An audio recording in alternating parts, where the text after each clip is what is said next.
Tem dia que Brasília entrega a história inteirinha da República numa manhã só. Hoje foi assim. De um lado, a Polícia Federal batendo a porta do Banco Master, prendendo o dono da instituição, Daniel Vorcaro, e revelando um esquema fraudulento que pode chegar a 12 bilhões de reais.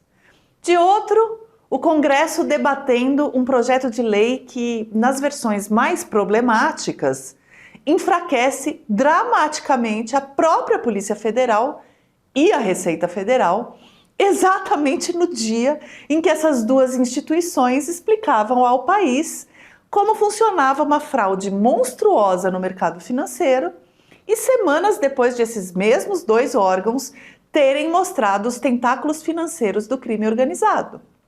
Se existe uma palavra para isso, não é coincidência. A Operação Compliance Zero revela ao Brasil uma instituição conhecida de longa data dos operadores do mercado financeiro e da política. Segundo o diretor-geral da Polícia Federal, Andrei Rodrigues, o Banco Master fabricava carteiras de crédito sem lastro e vendia títulos de renda fixa, oferecendo retornos irreais.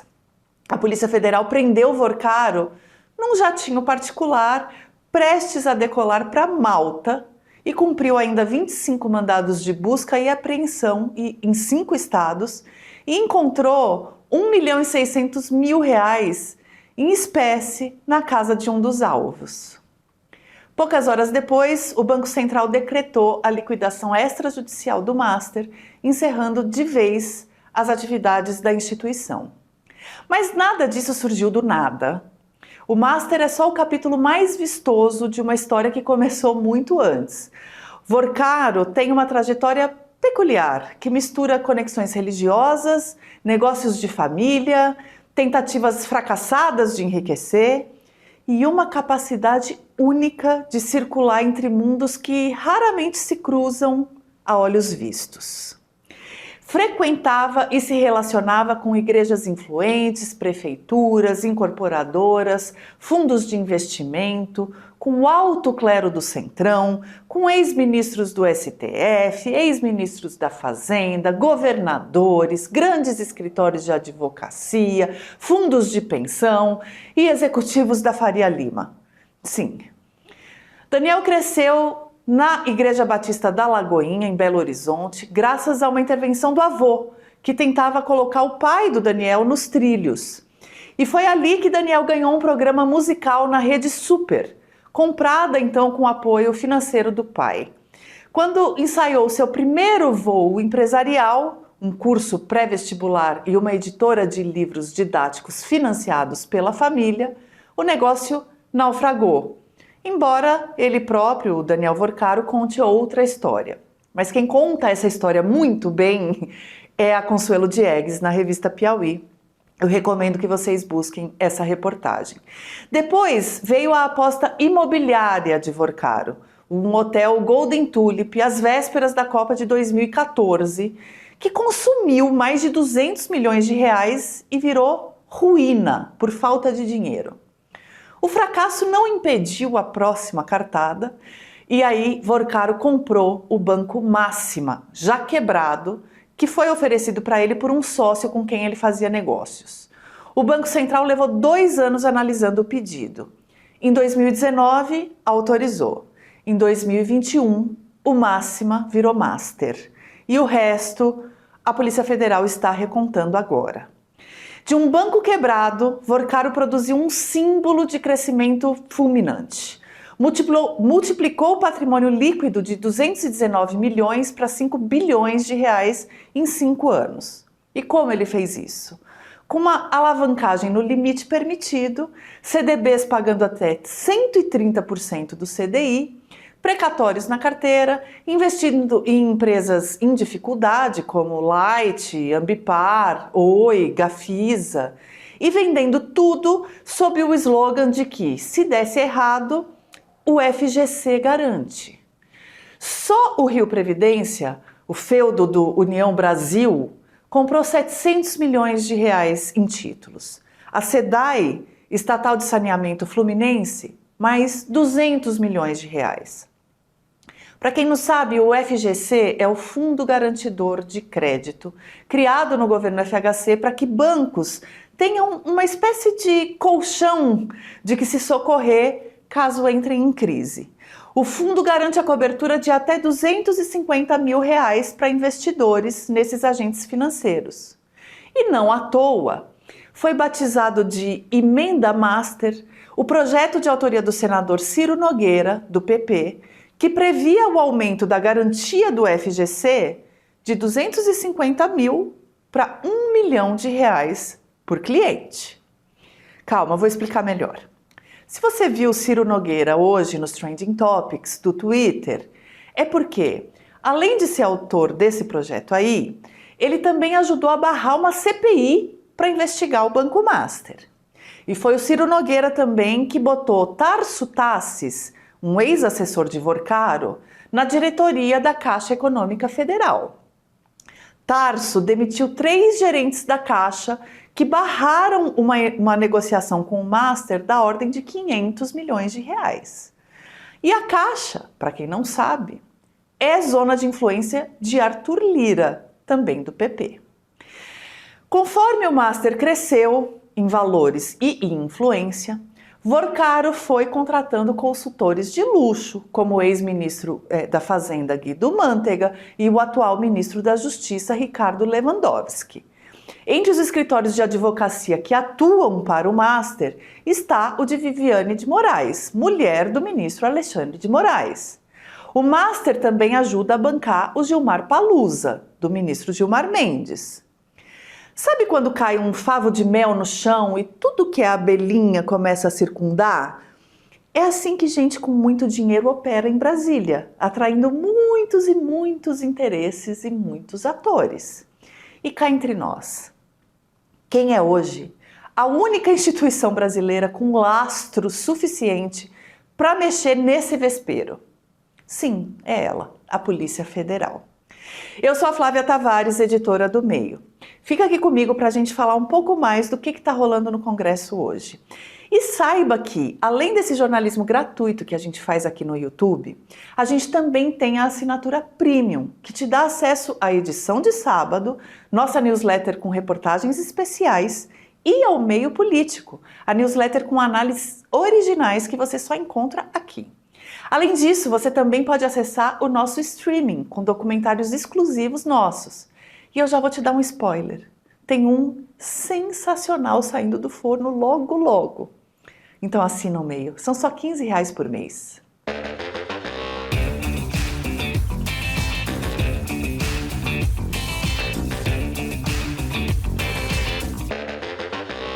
Gente, vamos falar a real.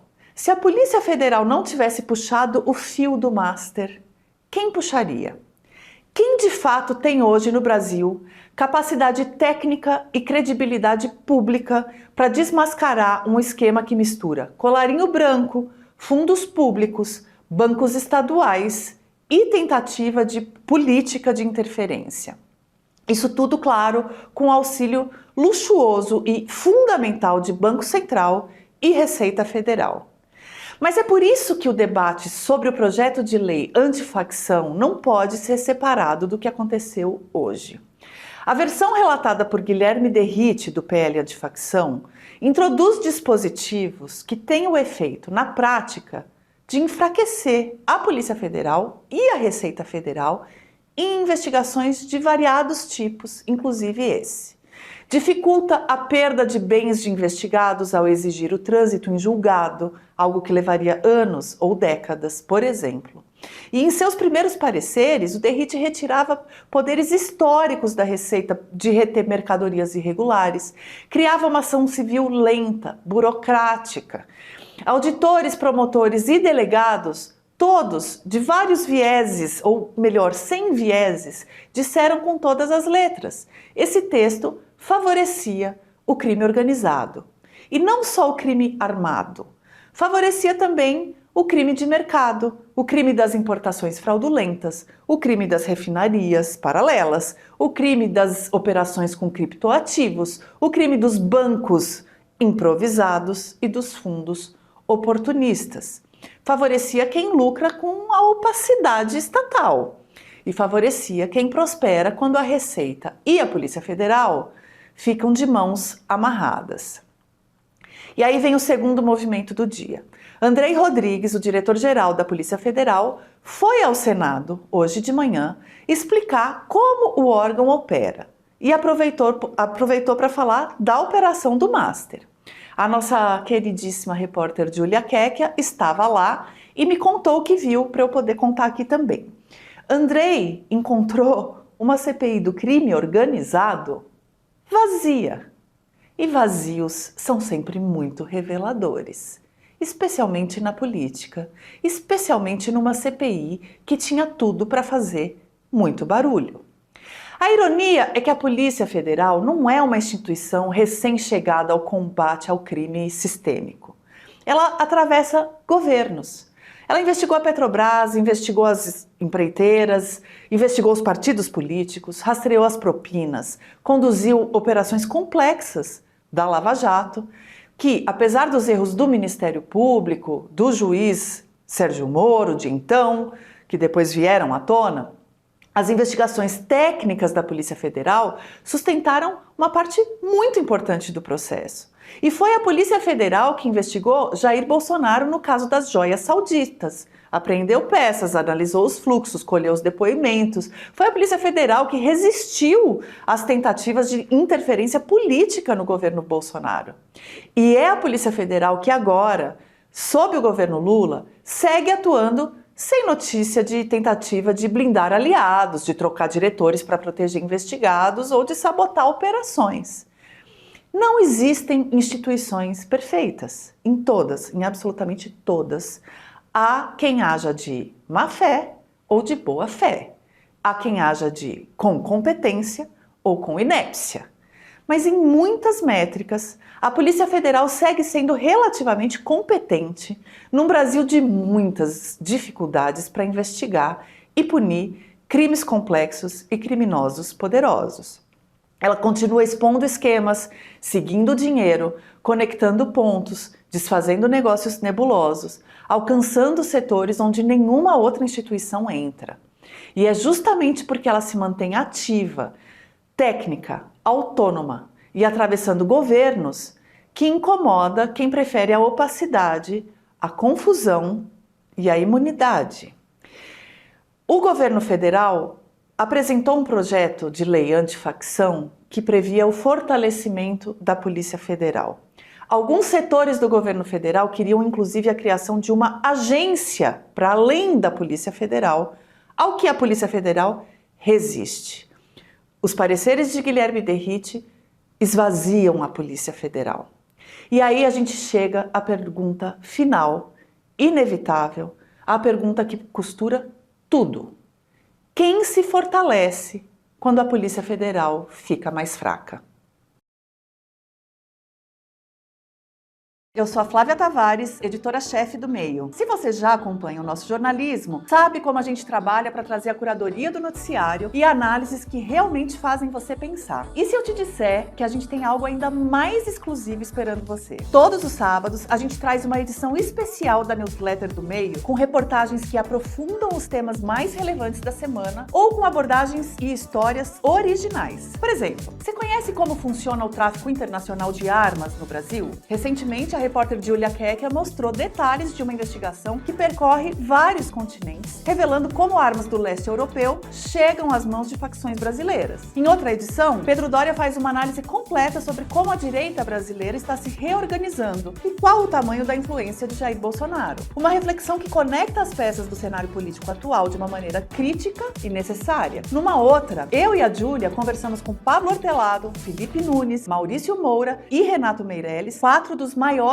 especialistas em pesquisa de opinião pública do Brasil, para entender o estado da polarização no país. Mas a gente não fala só de política, né? A edição de sábado também explora temas como tecnologia, ciência, meio ambiente e muito mais. Na edição Inovação Ontem e Hoje, por exemplo, a nossa colunista Débora Bizarria contou a história dos ganhadores do Nobel de Economia deste ano e explicou como a inovação mudou a economia desde a Revolução Industrial e segue moldando o crescimento hoje. Essas edições não são são conteúdos comuns, são análises profundas que você não encontra em nenhum outro lugar. E por apenas R$ 15 por mês, você tem acesso a esse material exclusivo e a todo o conteúdo do Meio Premium, incluindo o nosso streaming com produções originais. Assine agora e não perca essas histórias.